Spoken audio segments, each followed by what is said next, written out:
Bonjour, vous êtes bien sur le blog Droit et Photographie. Pour ceux qui ne me connaissent pas encore, je m'appelle Joëlle Verbrugge, je suis à la fois avocate et photographe, et sur ce blog, je vous explique les aspects juridiques liés à la pratique de la photographie et de la vidéo. J'ai décidé de faire cette série de vidéos parce que je me suis aperçue dans les discussions sur internet ou dans les mails que je recevais que certaines notions fondamentales n'étaient pas toujours très bien perçues. À la fois par les photographes amateurs, ce qui est assez normal, mais aussi souvent, bien plus souvent qu'on le croit d'ailleurs, par les photographes professionnels.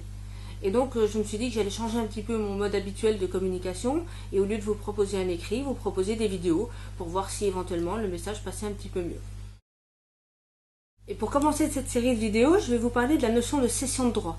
Qu'est-ce que c'est? Qui peut en faire? Qu'est-ce que ça implique? Parce qu'en fait, ça fait partie des questions les plus souvent posées et des incompréhensions les plus flagrantes. Alors une cession de droit, c'est simplement le fait pour l'auteur d'une œuvre, donc ici une vidéo ou une photo, de donner l'autorisation à un tiers d'utiliser cette œuvre et de la reproduire sur ses propres supports de communication. Donc ça peut être un client, un interlocuteur quelconque, une collectivité territoriale qui a besoin de photos pour sa com, etc.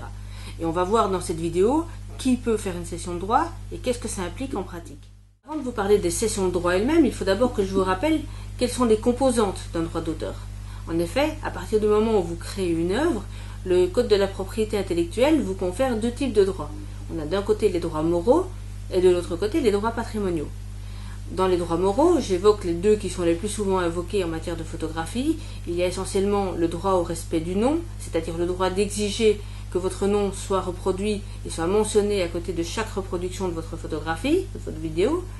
Et d'autre part, le droit au respect de l'intégrité de l'œuvre, c'est-à-dire le droit d'interdire qu'on modifie votre œuvre sans votre accord.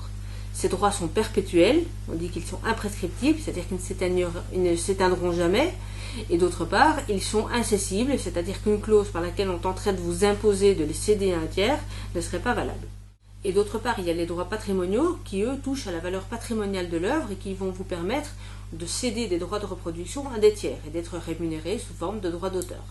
Ces droits patrimoniaux ne sont pas perpétuels cette fois-ci, ils vont s'éteindre 70 ans après votre décès, ce qui signifie qu'à partir de ce moment-là, votre œuvre pourra être reproduite sans l'accord de vos héritiers, mais qu'il faudra par contre toujours indiquer votre nom et ne pas la dénaturer, puisque les droits moraux dont je vous ai parlé avant ne seront pas éteints quant à eux. Alors maintenant que j'ai rappelé ceci, je peux vous expliquer qu'une cession de droit, quand vous cédez donc vos droits patrimoniaux sur une œuvre, doit toujours être limitée, et elle doit être limitée à 3 niveaux. Tout d'abord dans la durée, c'est-à-dire que vous êtes obligé, pour que la clause soit valable, de céder vos droits pour 1 an, 10 ans, 20 ans, 30 ans. Il faut qu'il y ait une durée limitée. Deuxièmement, sur le territoire géographique. Donc si par exemple un client vient vous voir en disant « moi, votre photographie, je voudrais m'en servir pour une grande campagne d'affichage », eh bien à la limite, ça va être par exemple la commune, la ville, la région, l'État français, le territoire européen ou éventuellement une cession pour une campagne dans le monde entier. Et dès le moment où vous faites la cession, vous êtes obligé de la limiter puisque en aval, les droits d'auteur que vous allez pouvoir réclamer vont être directement proportionnels à l'importance de cette cession territoriale, tout comme ils le sont à l'importance de la cession dans le temps. Enfin, la troisième limite, c'est sur les supports. C'est-à-dire que si ce même client, dans mon exemple, vient vous voir en disant « voilà, je voudrais utiliser vos photos sur mes cartes de visite », ça ne va pas être le même prix que s'il veut les utiliser sur un 4x3 sur tout le territoire national ou européen. Donc il faut toujours qu'il y ait ces 3 limites, la durée, le territoire géographique et la nature et l'importance des supports. Faute de quoi, la cession n'est pas valable en droit français. Alors, qui peut céder des droits sur des photos ou des vidéos? En fait, je vous avais dit au début de la vidéo que du seul fait de la création de votre œuvre, le Code de la propriété intellectuelle vous reconnaît en principe des droits d'auteur. Eh bien, c'est la seule et unique condition pour pouvoir faire une cession de droit, c'est-à-dire d'être l'auteur de la photo au sens du droit d'auteur. Peu importe que vous soyez par ailleurs professionnel ou pas. Si vous êtes professionnel, peu importe que vous soyez artiste, donc auteur-photographe, la notion prête à confusion, ou artisan. Dès le moment où vous avez créé une photographie, professionnelle ou pas, vous pouvez céder des droits sur cette photographie. La seule chose qui va varier selon votre statut, ça va être la façon de le formaliser fiscalement, comptablement. Mais il ne faut pas confondre ça. La cession de droit elle-même peut être faite par tout le monde. Ça pose pas de difficulté. Et il va de soi aussi que si vous n'êtes pas professionnel et que vous faites une cession de droit, il faudra aussi déclarer les montants qui sont issus de cette cession. Ce n'est pas du travail au noir. D'accord ? Il y a une façon de le faire, une façon de le déclarer pour que ça reste légal, mais vous pouvez le faire. Donc ne vous privez pas, si quelqu'un aime votre photo, ne vous privez pas d'accepter une cession de droit sous prétexte que vous n'avez pas de numéro de SIRET et que vous n'êtes pas professionnel. C'est tout à fait possible et c'est tout à fait légal, pour autant que ce soit bien fait. Donc la dernière question à se poser est: à qui peut-on céder des droits?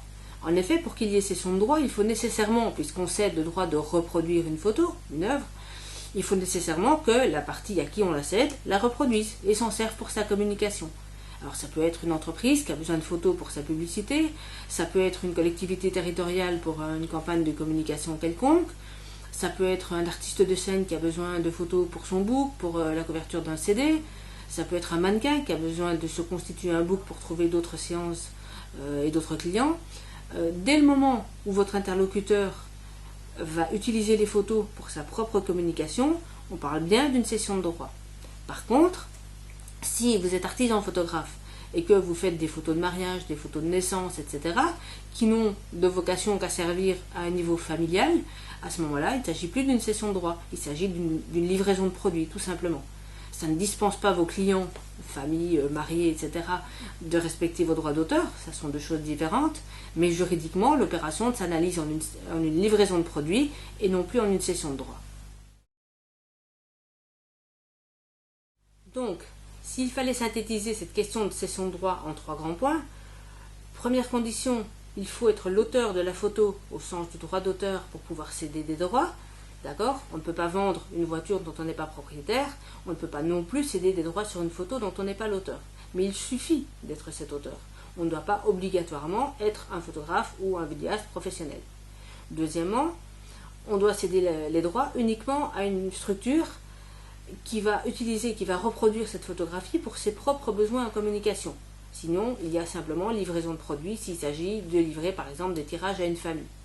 Troisième point, si ces deux conditions sont réunies, il faut à ce moment-là, pour que la cession soit valable, qu'elle soit limitée sur les 3 points que j'ai évoqués, c'est-à-dire dans la durée, sur les supports de reproduction et quant à l'étendue géographique. Et à partir du moment où tout cela est réuni, vous avez bien une cession de droit. Voilà donc pour cette première vidéo. Si ça vous plaît, si ça vous sert, j'en ferai d'autres. Je pousserai même le vice jusqu'à trouver un décor un peu plus fun et même un générique, pourquoi pas. Mais voilà, c'était une première, donc si ça vous plaît, n'hésitez pas à me le faire savoir, laissez des commentaires. J'ai déjà une petite idée sur la prochaine vidéo que je veux vous proposer. À vous de voir maintenant et à vous de réagir si ça vous sert à quelque chose.